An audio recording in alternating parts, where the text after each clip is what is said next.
Olá pessoal, como é que vocês estão? Nas aulas anteriores a gente estudou com mais detalhes como é que é implementado o sistema de memória de um computador, que é com base aí em uma hierarquia de memória. Vimos como que são as memórias caches, memórias internas e externas, e na aula de hoje a gente vai ver então como é que seria o passo a passo para a execução de um programa, como é que é gerado um código objeto para ser executado lá na nossa CPU. Vocês já viram na disciplina de programação que para escrever um programa a gente utiliza uma linguagem de alto nível, que é uma linguagem que ela não pode ser entendida pela máquina, uma linguagem que facilita a nós humanos a escrever esses programas, a definir a lógica para a execução desse programa a fim de resolver algum problema, executar alguma tarefa. Então a gente precisa estar convertendo esse programa com código-fonte em linguagem de alto nível para um código que a máquina entenda, uma linguagem que a máquina entenda. Então é necessário traduzir o programa para a linguagem binária, que é o que o processador realmente entende, e esse programa gerado é chamado de código-objeto ou um programa executável. Então a gente vai ver passo a passo como seria. Então para isso a gente precisa de um programa para fazer essa tradução que a gente chama de tradutor. Então o tradutor é um programa que converte o código de uma linguagem usada para outra linguagem, ou seja, você tem uma linguagem fonte que você quer converter ela, traduzir ela para uma linguagem destino, uma linguagem alvo. Então aqui temos o passo a passo de como seria o processo para a geração do código executável, tá? Do programa executável. Então nesse nosso exemplo, o nosso código fonte, o nosso programa foi descrito aqui na linguagem C, e a gente vai utilizar o compilador, que é um programa tradutor, para gerar o código em linguagem de montagem, que é em linguagem de assembly. Essa linguagem de montagem, pessoal, é uma linguagem mais próxima para gerar a linguagem de máquina, mas mesmo assim é uma linguagem também que facilita a leitura de humanos, porque é uma linguagem que utiliza símbolos que nós humanos conseguimos entender. Então, o compilador ele vai traduzir o programa escrito em C para a linguagem de assembly. Após isso, a gente vai precisar então de um outro programa, o montador, que ele vai pegar a linguagem de assembly e vai produzir então a linguagem binária. Só que o nosso código ele é modular, A gente consegue ter vários módulos deles para implementar nossa aplicação. Então o que o montador vai fazer? Ele vai gerar então o código objeto em linguagem binária de um determinado módulo. A gente pode pensar de um determinado arquivo do C. Então depois que o montador ele terminar, ele vai ter então vários módulos em linguagem binária. Só que a gente tem o reuso de função, A gente pode estar usando, por exemplo, uma função de terceiro. Por exemplo, no C a gente tem o printf, então a gente não programa esse printf, A gente só dá aquele jogo da velha include stdio.h e a gente utiliza, por exemplo, a função printf. Mas a gente precisa estar também pegando o código em binário dessa função printf. Então quem vai fazer isso, quem vai determinar o endereço onde vai estar a implementação da função printf é um outro programa que é o link editor. Então o link editor ele vai pegar todos esses módulos que está em binário e ele vai atualizar o endereço da chamada da função com o endereço de onde realmente a função começa a ser implementada. Então o link editor ele serve para esse fim e no final, depois que a gente termina então a parte da link edição, que a gente vai ter o nosso programa executável. Então, só para recapitular, a gente vai ter o nosso programa na linguagem C, o compilador ele vai gerar o programa em assembly, que é em linguagem de montagem, e o montador ou assembler ele vai gerar o programa em código de máquina. E a gente vai usar o link editor para gerar de fato o nosso programa executável. Então depois que a gente tem nosso programa executável, quando a gente começa a iniciar ele, coloca ele para executar, então o sistema operacional ele vai criar um processo associado com esse programa e vai enviar para a memória principal. Quem é o componente que faz isso do sistema operacional é o que a gente chama de loader. Ele é considerado um escalonador de médio prazo. Então o loader ele vai ser uma rotina do sistema operacional que ele vai criar um processo e vai escalonar o nosso processo do programa para a memória principal, tá bom? E com isso a gente tem então o nosso programa aí em execução. Então aqui a gente tem o conceito de abstração. A tradução ela acontece antes da execução do programa, ou seja, todos os algoritmos aplicados durante essa conversão são executados em tempo de compilação. É feita pelo compilador e montador, que também são programas. Então aqui só mais um exemplo de como seria o visual de cada uma dessas linguagens. Então aqui, inicialmente, a gente teria um código em alto nível, na linguagem C. A gente tem aqui essa função de swap. Depois que a gente passa pelo compilador do C, vamos gerar essa linguagem de assembly, que ela tem esse formato mais simples, né, onde temos o nome aqui de, por exemplo, add, e algumas referências aos operandos de saída e operandos de entrada. E depois que a gente passa pelo montador, a gente vê que o nosso código binário, ele vai ser então, cada instrução vai ser uma sequência de zeros e uns. Vai ser conforme o sistema binário que a gente já estudou nas aulas anteriores. Na linguagem de montagem, a gente tem as instruções básicas que são definidas pelo hardware. É o conjunto de instruções que a gente vai chamar de ISA, que vem de Instruction Set Architecture. Ele é o que define quais são as operações que um processador ele consegue executar. E também é ele que também define o que o programador consegue utilizar do hardware. Então aqui nessa ilustração a gente tem que temos o hardware, né, que ele sempre vai dar suporte para a execução do software, e o que suporta isso é a interface do instruction set, do conjunto de instruções. E o software ele vai estar então gerando diferentes conjuntos de instruções para implementar os determinados programas. Então o que o compilador vai fazer? Ele vai ser uma maneira fácil, né, de a gente utilizar uma linguagem de alto nível para converter um programa de alto nível em um conjunto de instruções. Então esse conjunto de instruções que o hardware oferece, ele é em binário. Para facilitar a leitura dos humanos, a gente utiliza uma representação simbólica desse conjunto de instruções em binários, que seria a linguagem de montagem. Mas mesmo assim, ainda é muito difícil para os programadores, nós humanos, conseguir programar usando linguagem de montagem. Então, para isso que existem as linguagens de alto nível. E tem esses programas tradutores que facilitam a programação para a gente. Detalhando melhor como é que seria a compilação, o compilador ele vai traduzir o programa escrito em linguagem de alto nível para a linguagem de montagem, e a gente tem 3 funções que ele executa, né, durante esse processo de tradução. Então vocês vão provavelmente ter uma disciplina de compilador que vão estudar cada um desses 3 tipos de funções, tá? Então basicamente o compilador ele é dividido na parte do front-end e a parte do back-end. Então no momento que é feita a compilação, né, primeiro começa na parte de front-end, onde a saída desse front-end é uma linguagem em representação intermediária, tá bom? E depois a parte do back-end, ele vai pegar esse código em representação intermediária, vai executar algumas otimizações e vai gerar de fato o código na linguagem de montagem. Então no front-end a gente vai ter essas 3 funções, que vai ser análise léxica, análise sintática e análise semântica. Então a análise léxica ela é responsável por determinar os tokens que existem no programa. Então ele vai determinar quais são as palavras reservadas, o que é considerado um valor, o que é considerado variável, o que é considerado um tipo, tá bom? Então a análise léxica, no final, ela vai ter um conjunto de tokens do nosso programa, né? Depois, esses tokens eles vão ser enviados para a próxima parte da execução, que seria a análise sintática. Então, na etapa de análise sintática, vai receber o conjunto de tokens e vai receber também as regras de como a linguagem funciona.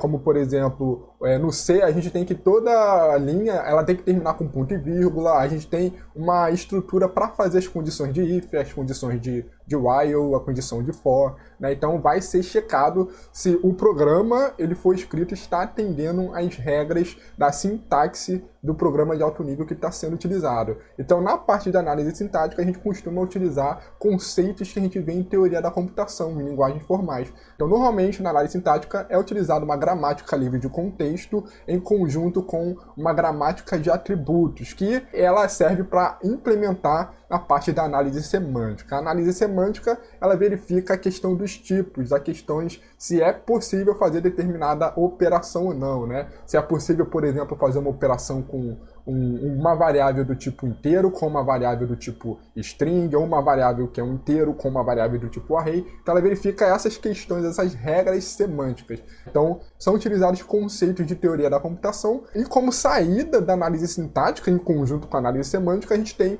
uma estrutura de dados chamada de árvore sintática abstrata. E essa árvore sintática abstrata é o que vai permitir a gente criar a nossa representação intermediária. Depois desse processo todo do front-end, a gente vai ter nossa representação intermediária, aí vai estar a etapa do back-end, que ele é responsável de fazer otimizações nessa representação intermediária e, de fato, traduzir cada uma das instruções que tem nessa representação e aplicar várias otimizações para produzir a linguagem de montagem. Então, na linguagem de montagem, né, a gente já tem a preocupação em questão dos registradores, porque um processador ele tem uma quantidade limitada de registradores. Só que na representação intermediária não é considerado que há uma limitação de registradores. Então, todas as alocações, todos os valores, as variáveis que são operados no programa, eles é considerado nesse momento que você tem uma quantidade de registradores infinitos. Então, essas otimizações que ocorrem no back-end do compilador, ele vai também se preocupar com a gerência de registradores, tá? Vai saber aí quando que é possível utilizar ou não. Se por acaso todos os registradores são utilizados, então você vai salvar os valores antigos na memória para poder utilizar esses registradores e depois retornar esses valores na memória para o banco de registradores. Então tem toda essa lógica e toda essa preocupação. Então é bastante complexo o que o compilador faz, e por isso que ele tem até uma disciplina no curso relacionado somente na parte de compilador. Então aqui com mais detalhes, a análise léxica ela vai decompor o programa, fonte e elementos individuais distintos, que são os tokens,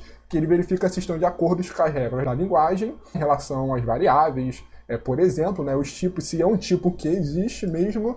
A parte da análise sintática vai criar estruturas para os comandos e verifica a correção das estruturas, isso através do uso de alguma gramática livre de contexto, tá? Que é na parte de teoria da computação, e a análise semântica verifica as regras semânticas estáticas da linguagem, né?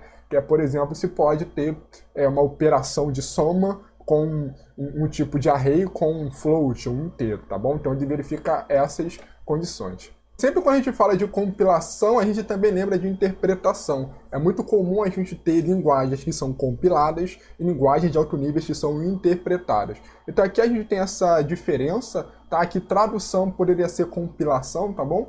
Então na interpretação, o que acontece é que o programa em linguagem de alto nível, ele não é compilado. Ele, na verdade, ele é executado linha a linha. Ou seja, a cada linha que você vai ser executado, é feita uma tradução, né, somente dessa linha pro conjunto de instruções suportados na máquina de onde o programa está rodando. Então, durante a execução do programa interpretado, durante a execução de uma linha, é feito, vamos dizer que uma etapa de compilação somente dessa linha, né? Essa linha ela é traduzida para o conjunto de instruções da máquina destino, tá? Isso aí em linguagem de montagem. Então a gente vê que o custo de interpretação é pago durante a execução do programa. Você não precisa de uma etapa para compilar para depois poder rodar o programa. O programa em código-fonte ele já começa a ser rodado, tá? Então a gente utiliza um programa interpretador, né? A gente chama sempre linha de comando, né? O interpretador, e passa como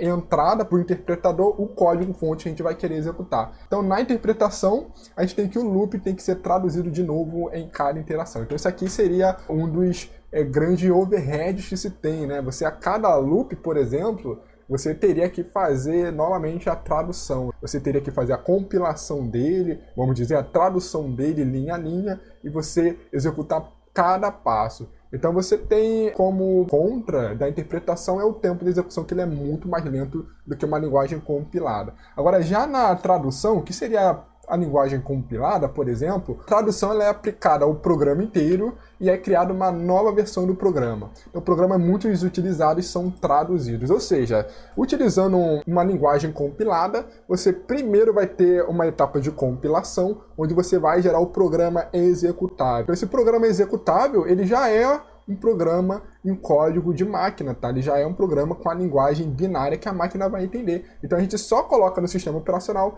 e executa linha a linha desse programa executável. No caso da interpretação, nosso programa que é executado é um programa fonte. Então cada linha você vai precisar fazer essa compilação, essa tradução, para poder executar novamente. Só que em casos de laços, a gente vai ter que as mesmas instruções que vão ser executadas, né, com valores diferentes dos registradores, vão precisar ser compiladas e acaba aí piorando. Então essa é a diferença entre interpretação e tradução, né, que seria a compilação. Então vamos definir melhor como que seria o montador, ou mais popularmente conhecido como assembler. Ele vai realizar a tradução de um programa em linguagem de montagem código-fonte, para a linguagem binária, código-objeto. Então aqui a gente tem as funções básicas do montador. Então a primeira função seria executar a parte do front-end do compilador, né, que é a análise léxica, sintática e semântica do código-fonte. Claro que como a linguagem de montagem ela é mais simples, essas três funções elas são também mais simples de serem implementadas. Ele vai também substituir os códigos de operações simbólicos por valores numéricos. Depois vai substituir os nomes simbólicos de endereços por valores numéricos. E vai converter valores de constantes para binários. Reservar espaço de memória para armazenamento de instruções e dados. Então o que o montador vai fazer? Ele vai simplesmente traduzir cada uma das partes, que já vai estar no formato de instruções que o processador vai entender, e vai converter em binário. Ou seja, a gente praticamente tem uma tradução de 1 para 1, né? Uma instrução em linguagem de assembly, ele vai gerar uma instrução em linguagem binária. Então é praticamente essa relação na maioria dos tipos de linguagem de alto nível que a gente tem. Então se torna muito mais fácil a execução do montador.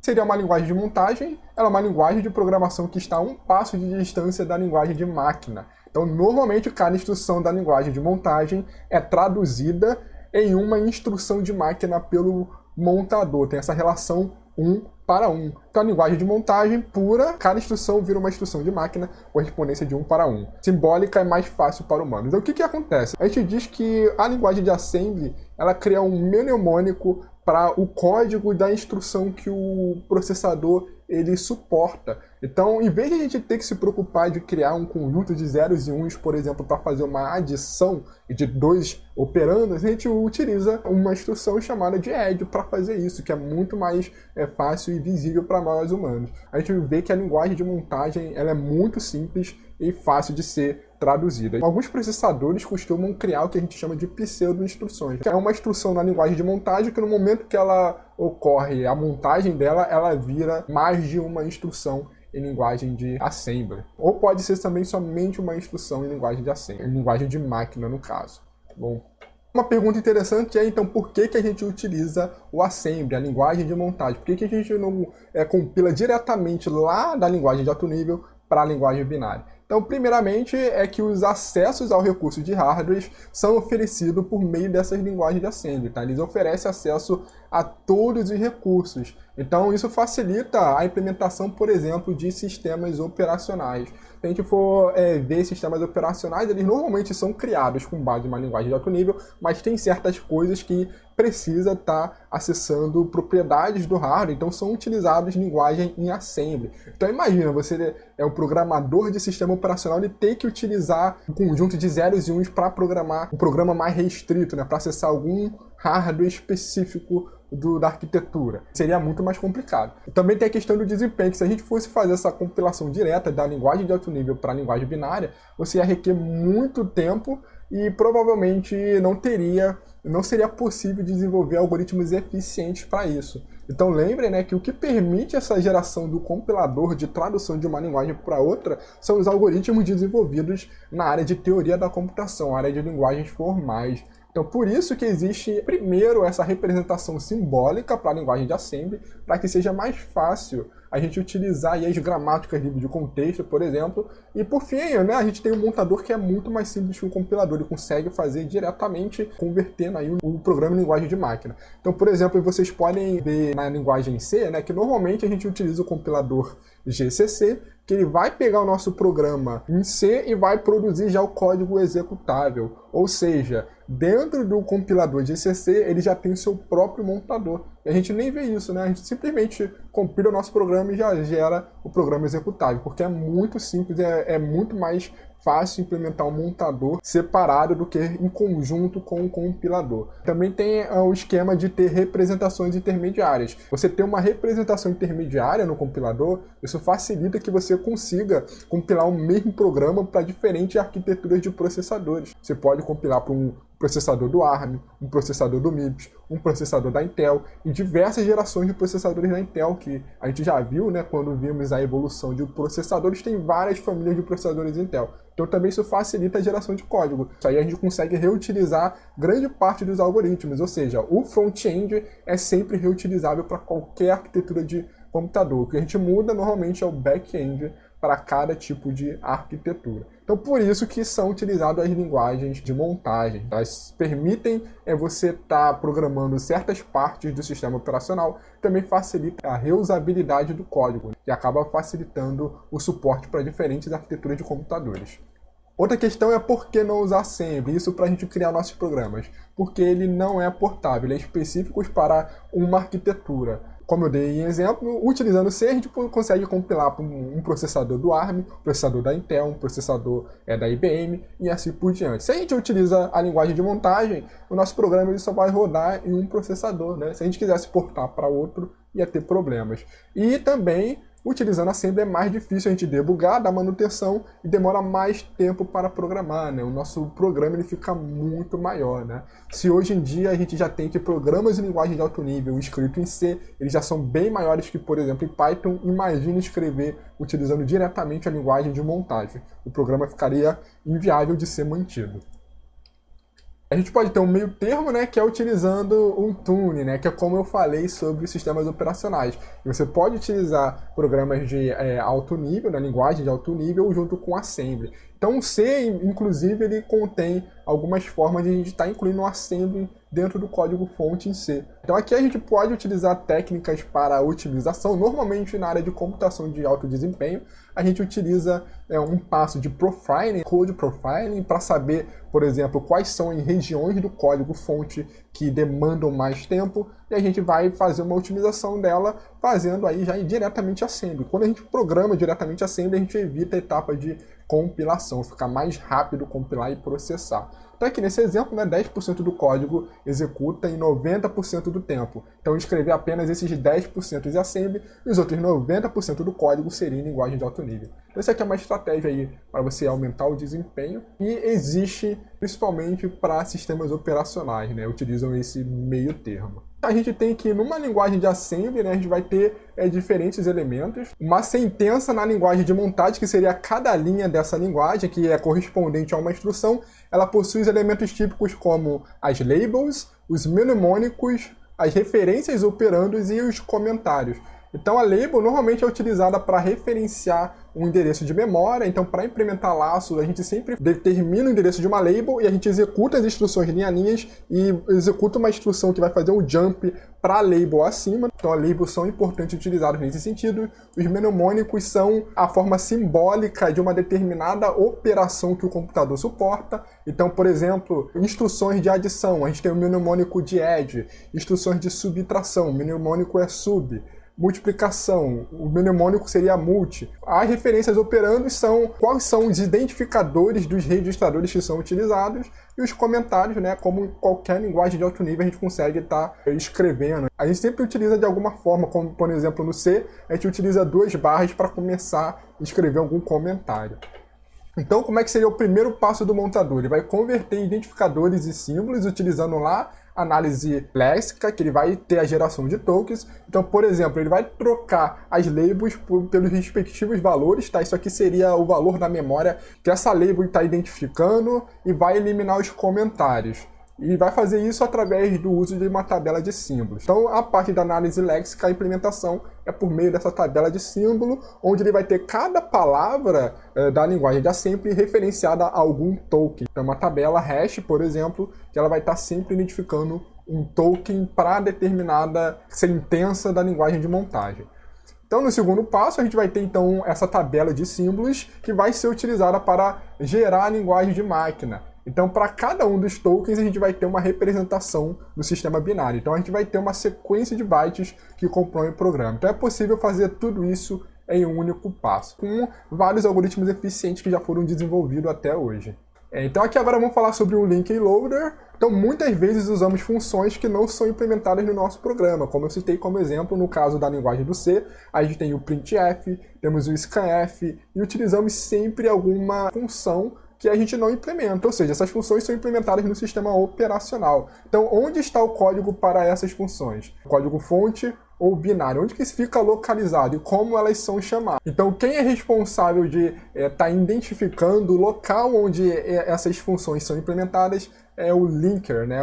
A parte de link e edição. Ele vai identificar o endereço do início da implementação dessa função que a gente está chamando. E o loader, ela vai determinar como que o programa ele é chamado, né? Como é que ele vai ser alocado na memória principal. Então o loader ele é diferente para cada tipo de sistema operacional.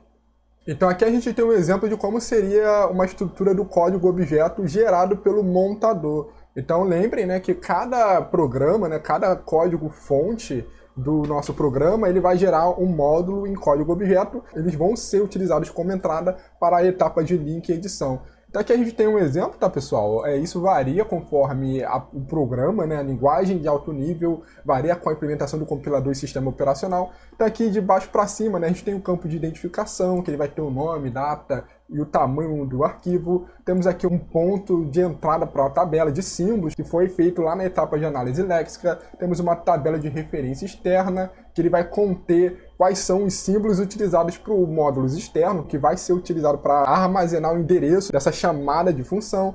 A gente vai ter a parte de instruções, que é o que de fato vai conter todo o nosso código do programa e é a única parte que vai ser carregada de fato na memória principal. Os outros campos só vão ser utilizados pelo linker para fazer os ajustes necessários. Vai ter aqui uma tabela de relocação para ajustar os endereços dependendo de como for a organização do sistema operacional. E vai ter a etapa aqui de fim do módulo para detectar se não houve nenhum erro durante a etapa de montagem e a etapa de compilação.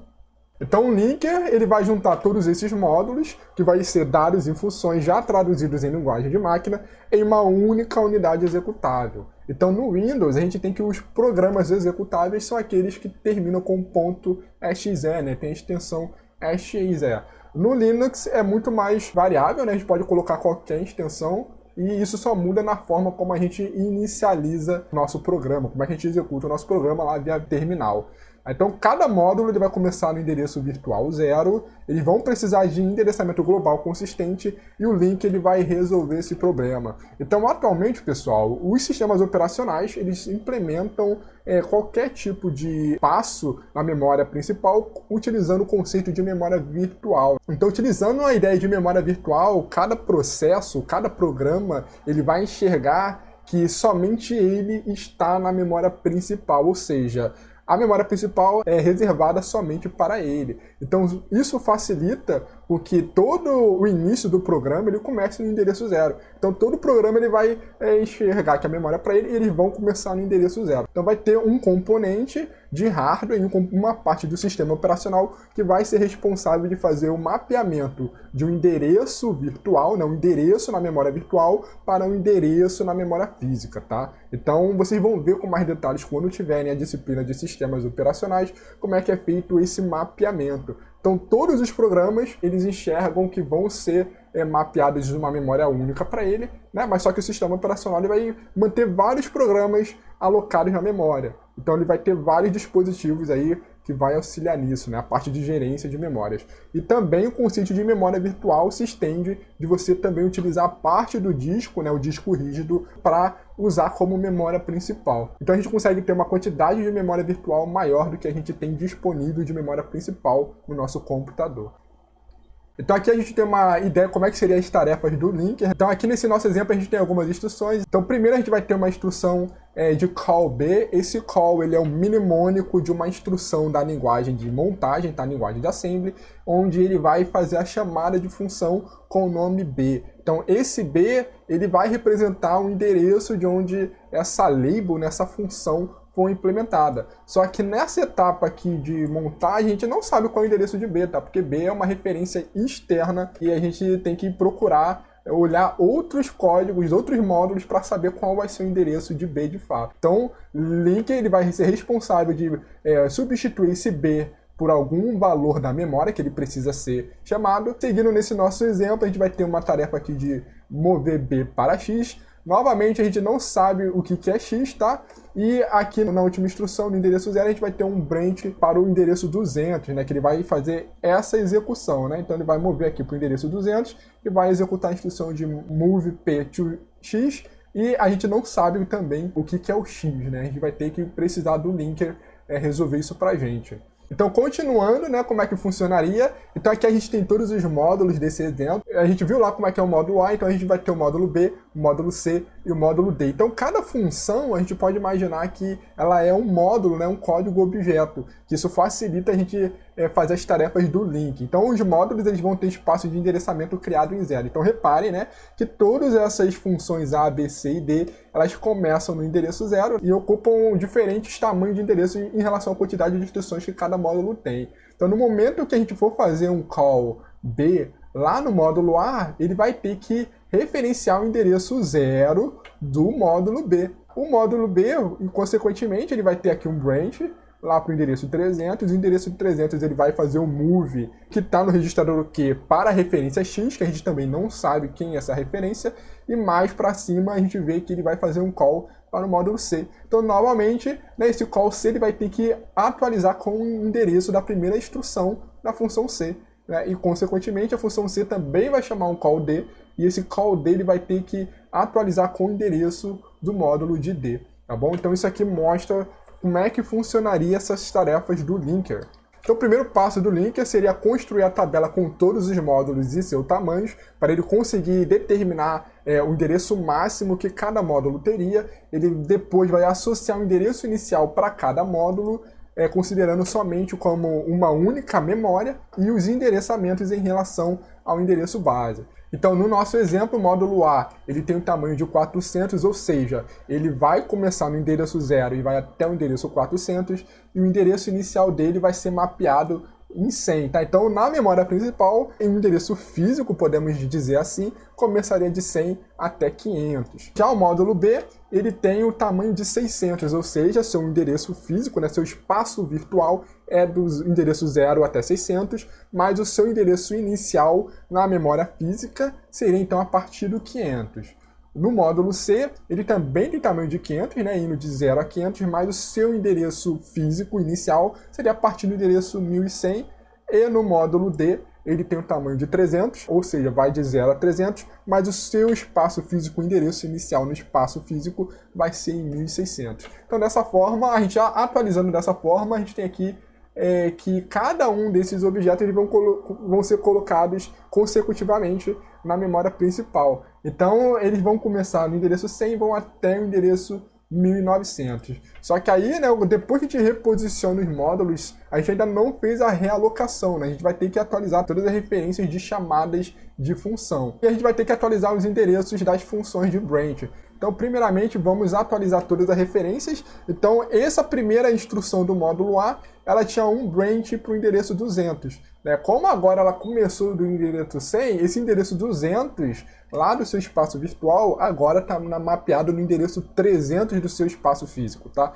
Então, a gente percebe aqui que aqui seria o branch do 300, tá bom? Esse call B do módulo A, ele agora tem que substituir o B pelo endereço da primeira instrução de B, que é lá o endereço 500. Então aqui seria call 500. Da mesma forma, atualizar os branches das demais instruções. A instrução B, ela tem um branch para o endereço 300, só que agora teria que ser para endereço 800 depois dessa alocação.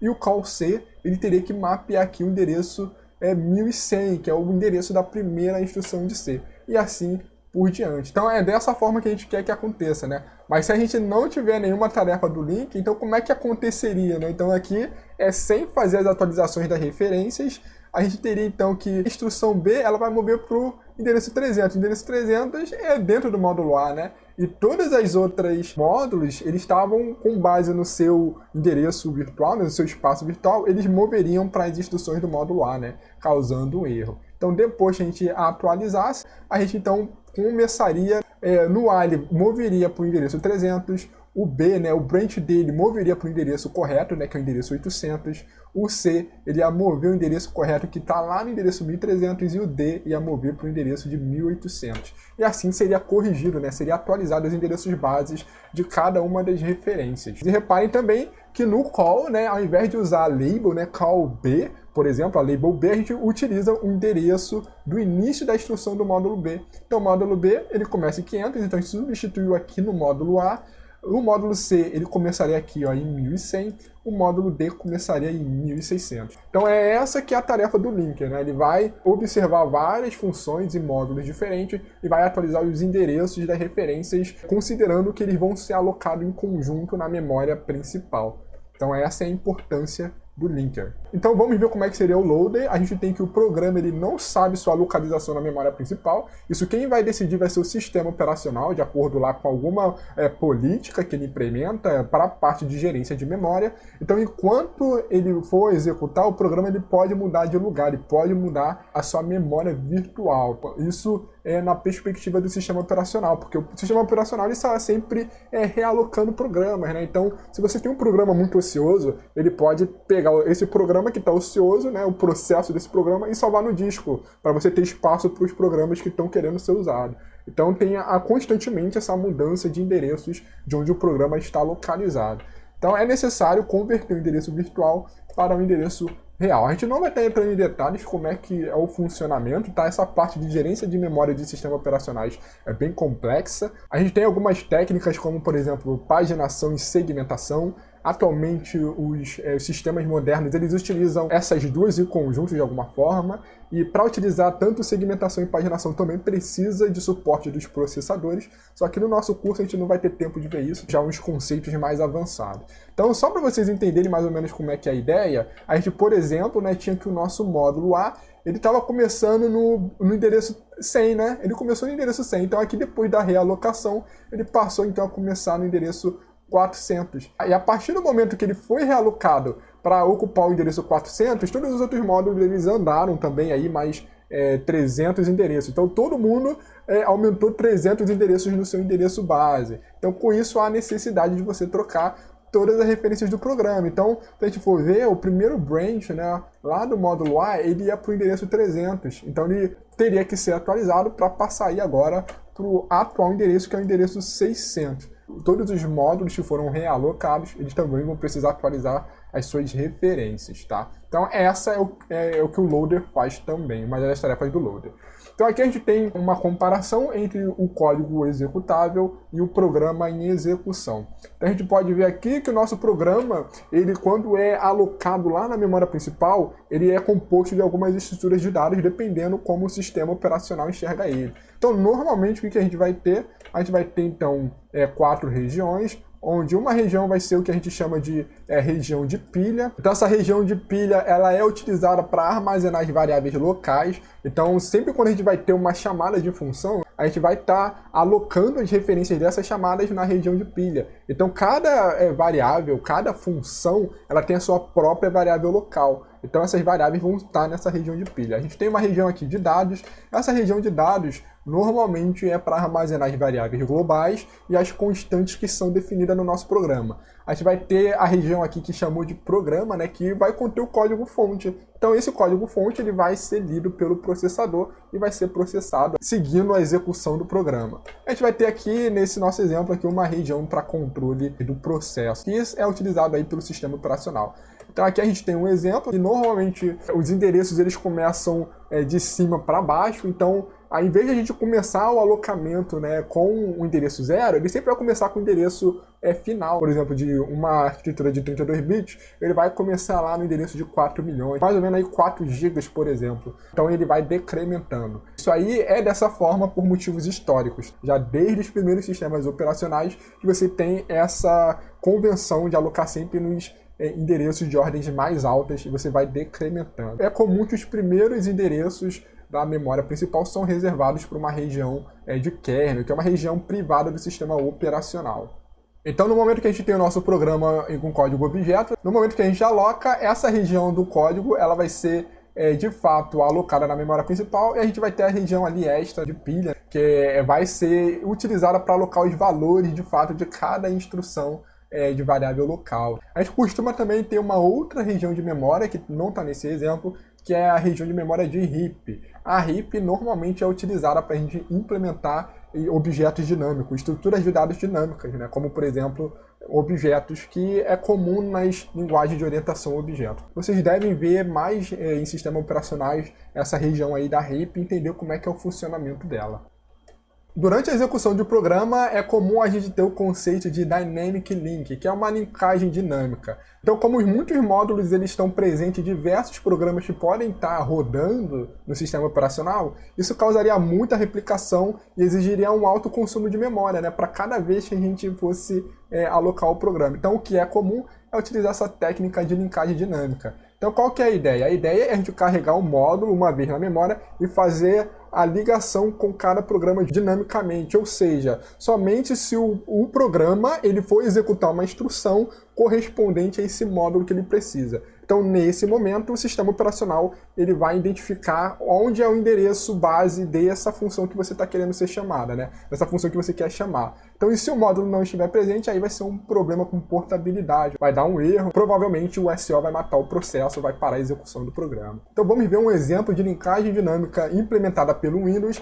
Então, no Windows, a gente tem os arquivos que tem a extensão .dll. Então, esse DLL é de linkagem dinâmica. Então, como é que funcionaria? A gente teria, então, somente um módulo que tem todas as implementações das funções do sistema operacional, e esse módulo ele seria chamado de DLL, e toda vez que algum processo precisasse utilizar uma função correspondente a esse módulo, o sistema operacional ele ia fazer a referência para a função exata. Então, esse processo 1, por exemplo, ele precisou chamar essa função A desse módulo de DLL. Então, nesse módulo de DLL que a gente tem nesse exemplo, ele tem as funções A, B, C e D. O processo 1 precisou chamar o A, então nesse momento ele vai ser atualizado com a referência de A. E no nosso exemplo, o processo 2 precisou chamar C. Então nesse momento da chamada, o SO vai identificar e vai atualizar com o endereço base de C. Então dessa forma a gente só tem uma DLL, né, que ela vai estar alocada na memória, e ela vai ser compartilhada por dois processos. Tá? Então aí evitaria a gente ter essa DLL duplicada, uma para cada processo. Então o Windows resolve dessa forma. Então aqui a gente tem de forma mais geral como é que seria a ideia da linkagem dinâmica. Então aqui nesse lado esquerdo a gente teria o exemplo do nosso código sendo compilado, né, gerando aí o programa executável. Então a gente teria vários módulos aqui em código objeto. O linker ia gerar então o nosso código em programa executável, nosso código objeto. E no momento que a gente fosse iniciar a execução do nosso programa, a gente ia ter o nosso loader, que ele ia gerar espaço na memória principal, atualizando aí as devidas referências das memórias virtuais, né, conforme aí a política de implementação de gerência de memória do sistema operacional. E se ele utilizasse alguma função de uma DLL, tendo o suporte de uma linkagem dinâmica, o loader também ia identificar essa biblioteca de linkagem dinâmica para no momento que houvesse o uso dessa chamada de função, ele pudesse enviar o endereço correto. E as rotinas da linkagem dinâmica elas já seriam compiladas já e teria aqui um loader em tempo real, né, que seria alocado nessa região aqui embaixo. Então dessa forma você conseguiria compartilhar essas funções da linkagem dinâmica com vários processos. Repare que o loader para a linkagem dinâmica, né, ele é de tempo real. Ele tem então um loader específico somente para atribuir os endereços das funções com linkagem dinâmica para os processos que precisam utilizar eles. Então, pessoal, nessa aula a gente viu de uma forma geral como é que são as etapas de execução de um programa, desde lá de um programa escrito em uma linguagem de alto nível, até ele ser escalonado pelo sistema operacional, ele ser alocado na memória principal. Então, na próxima aula a gente vai ver com mais detalhes como é que seriam a implementação de dispositivos de entrada e saída. Vamos falar sobre os input e output. Então, pessoal, vamos terminar essa aula por aqui e a gente se vê então na próxima aula. Até mais, pessoal.